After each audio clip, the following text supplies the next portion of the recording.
धुळे महापालिका क्षेत्रातून मूलभूत सोयी सुविधांच्या विकास योजनेअंतर्गत प्रभाग क्रमांक 2 मधील एकता नगर बिलाडी रोड या ठिकाणच्या मोकळ्या भूखंडावर वॉल कंपाऊंड करण्यात आलं।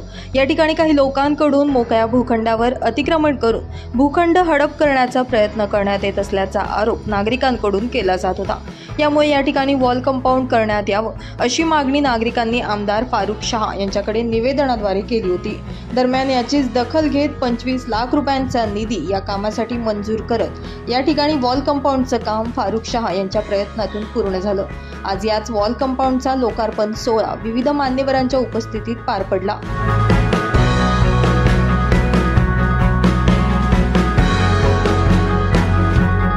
प्रभाग क्रमांक 2 एकता नगर सुगंध आकर्षण कॉलनी येथे एका ओपन स्पेस या जागेचा वॉल कंपाऊंड कामाचा लोकार्पण माझ्या हस्ते करण्यात आलेला आहे। मागच्या वर्षी गणेशोत्सवाच्या दरम्यान मी इथे आलेलो होतो आणि त्यावेळेस येथील रहिवाशांनी माझ्याकडे मागणी केली होती की या जागेचा वॉल कंपाऊंड करून द्यावा आणि मी त्यासाठी नागरिकांची मूलभूत सोयी सुविधा या योजनेअंतर्गत 25 लाख रुपये मंजूर करून दिलेले होते आणि आज त्याच कामाचा लोकार्पण माझ्या हस्ते करण्यात आलेला आहे। आज यावेळी माझ्यासोबत आमची महिला जिल्हाध्यक्षा दीपा मॅडम तसेच निजामदादा सय्यद, फुजेल भाई आझमी, प्यारेलाल भाई पिंजारी, इकबाल भाई शाह, डॉक्टर शराफत आणि या परिसरातील नागरिक मोठ्या संख्येने माझ्यासोबत उपस्थित आहेत। जे लोक होते, जे आमदार होते, त्यांनी कुठलाच काम केलेलं नाही। जर त्यांनीच काही थोडंफार काम करून घेतलं असता तर मला एवढे काम करण्याची गरज पडली नसती।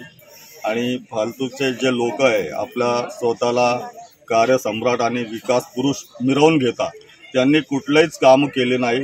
आणि आता मी एवढे काम केलेले आहे तरी सुद्धा शहरात अनेक कामं पेंडिंग आहे आणि त्यासाठी मी एक विशेष आराखडा तयार केलेला आहे आणि पुढच्या येणाऱ्या काळात ते सर्व जेवढे आपल्या शहरवासियांची जेवढी समस्या आहे ते सोडवण्यासाठी आम्ही एक विशेष आराखडा तयार केलेला आहे आणि लवकरात लवकर त्याच्यावर आम्ही काम सुरू करणार आहोत। दरम्यान या कार्यक्रमाला दीपश्री नाईक, निजाम सय्यद, वासुदेव भट, प्यारेलाल पिंजारी, इकबाल शाह, डॉक्टर शराफत अली, सुनीता भामरे, शारदा कोळी, पूनम पाटील, संगीता माळी, कीर्ती जाधव, उज्ज्वला चौधरी, मुकेश कोळी, अरुण खाटीक, फकीर बागवान, सलमान अन्सारी यांसह परिसरातील नागरिक, लोकप्रतिनिधी आदी मोठ्या संख्येने उपस्थित होते।